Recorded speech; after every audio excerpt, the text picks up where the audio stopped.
on fait des choses qui ne plaisent pas à Dieu. Alors on connaît les péchés, le vol, le mensonge, l'hypocrisie, la pornographie, la haine, l'occultisme, la magie, la voyance, toutes ces choses. L'hypocrisie, la violence, la haine, l'adultère, les immoralités sexuelles, la débauche, l'ivrognerie. Tout ça, ce sont des choses injustes, impures. Et puis, comme injustice, il y a aussi le fait de maltraiter les faibles. Qu'est-ce qu'il dit le psaume exactement? Non mais, qu'est-ce qu'il y a comme injustice dans ce monde? Jusqu'à quand jugerez-vous de façon injuste et favoriserez-vous les méchants? Rendez justice aux faibles et à l'orphelin, faites droit aux malheureux et à l'indigent. Sauvez le faible et le pauvre, délivrez-les des méchants. Ouais, il y a l'oppression comme injustice. Il y a le fait qu'on est dans un monde où les plus forts écrasent les plus faibles. Ça, c'est injuste. Il y a du favoritisme. Il n'y a pas de favoritisme devant Dieu. Hein. Dieu ne fait pas de favoritisme. C'est pas parce que tu es riche, parce que tu es intelligent, parce que tu essayes de mener une vie droite, parce que tu t'essayes de t'acheter le salut ou je ne sais quoi, que tu es sauvé, que tu iras au paradis et que tu éviteras l'enfer. L'enfer, ça fera partie de la justice de Dieu. Ce sera un lieu terrible, où il y aura des pleurs et des grincements de dents, même juste après un seul péché. Pour ceux et celles qui ne seront jamais venus à Christ, venus à Jésus, venus à Jésus-Christ, durant leur vie, il y aura l'enfer éternel, même juste après un seul péché. Ça fera partie de la justice de Dieu, la justice éternelle de Dieu. Alors, on a beau être injuste, Dieu reste parfaitement équilibré dans sa justice, radical dans sa justice, et saint, pur, sans péché. Lui, il n'a rien fait de mal. C'est nous le problème. C'est pas lui. Non mais, c'est nous qui n'allons pas bien. Pas lui. Lui, il n'a pas de problème. Hein. Dieu n'est pas pécheur. Non mais Dieu ne va pas finir en enfer, quoi. Non. Il ne va pas s'auto-envoyer en enfer. Non, il n'a rien commis de mal. Il n'a rien commis de mal. Et toi? Ce n'est pas un jugement que je suis en train de faire, où je te condamne en enfer. Non, non, non, non, non. Je veux te lancer un cri du cœur, un appel de Dieu. Un appel du cœur de Dieu. Tu comprends ce que je veux te dire?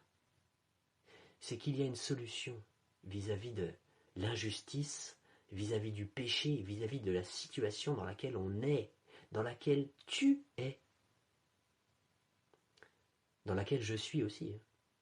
Il y a une seule, je suis sauvé, je suis chrétien, mais il y a une seule solution. Il y a un seul chemin unique pour être sauvé, et il a un nom. Ce nom, c'est Jésus-Christ. Jésus-Christ est le chemin, la vérité et la vie. Et Jésus-Christ s'est sacrifié pour toi. Jésus-Christ est Dieu, il est ton créateur. Il s'est sacrifié pour toi, pour te délivrer du mal, dans l'objectif de t'épargner l'enfer. Veux-tu accepter ce sacrifice? Veux-tu accepter l'évangile? Veux-tu te repentir de tes péchés? Et donc, veux-tu être sauvé et aller au paradis plus tard, quand ta vie terrestre sera terminée, là où il n'y aura plus jamais aucune souffrance, la vie éternelle? Veux-tu changer d'objectif de vie?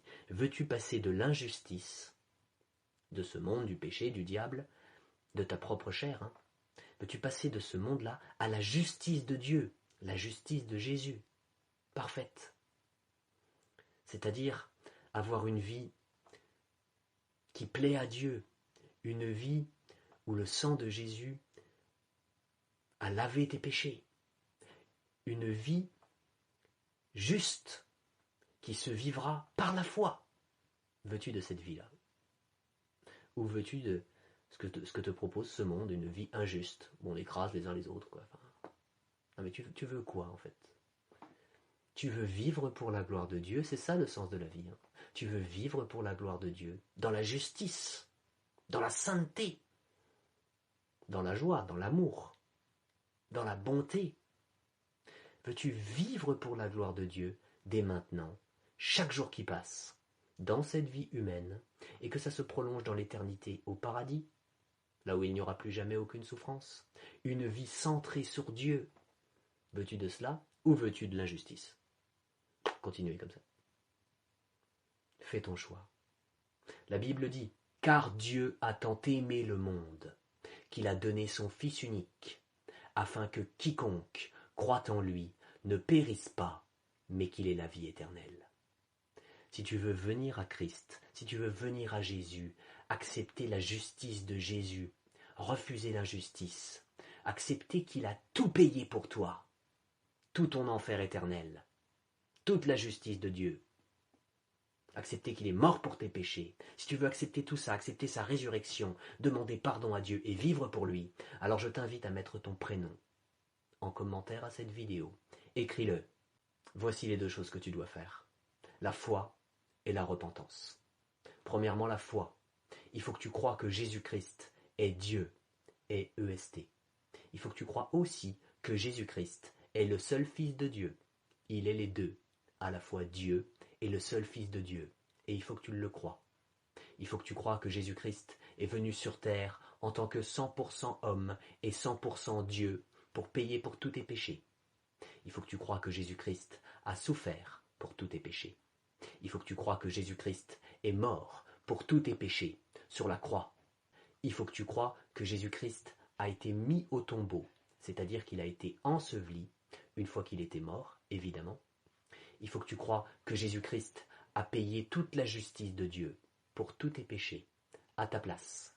Il faut que tu crois que Jésus-Christ a payé ton enfer éternel, à ta place. Et je ne dis pas que Jésus-Christ est allé souffrir en enfer. Ça, je n'ai pas trouvé d'endroit où c'est écrit dans la Bible. Mais ce que je te dis, c'est qu'il faut que tu crois que Jésus-Christ a payé ton enfer éternel à ta place.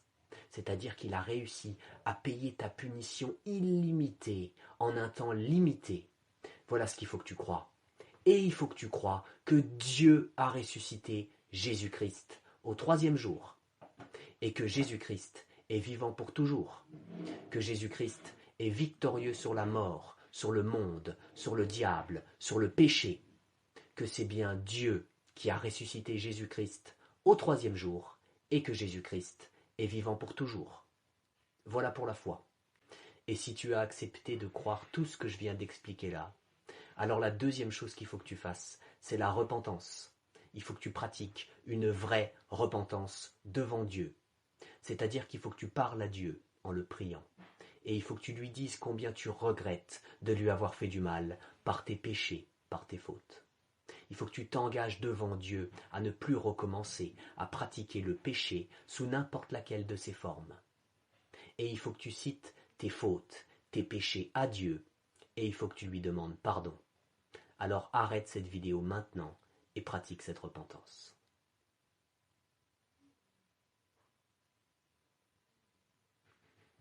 Gloire à Jésus-Christ.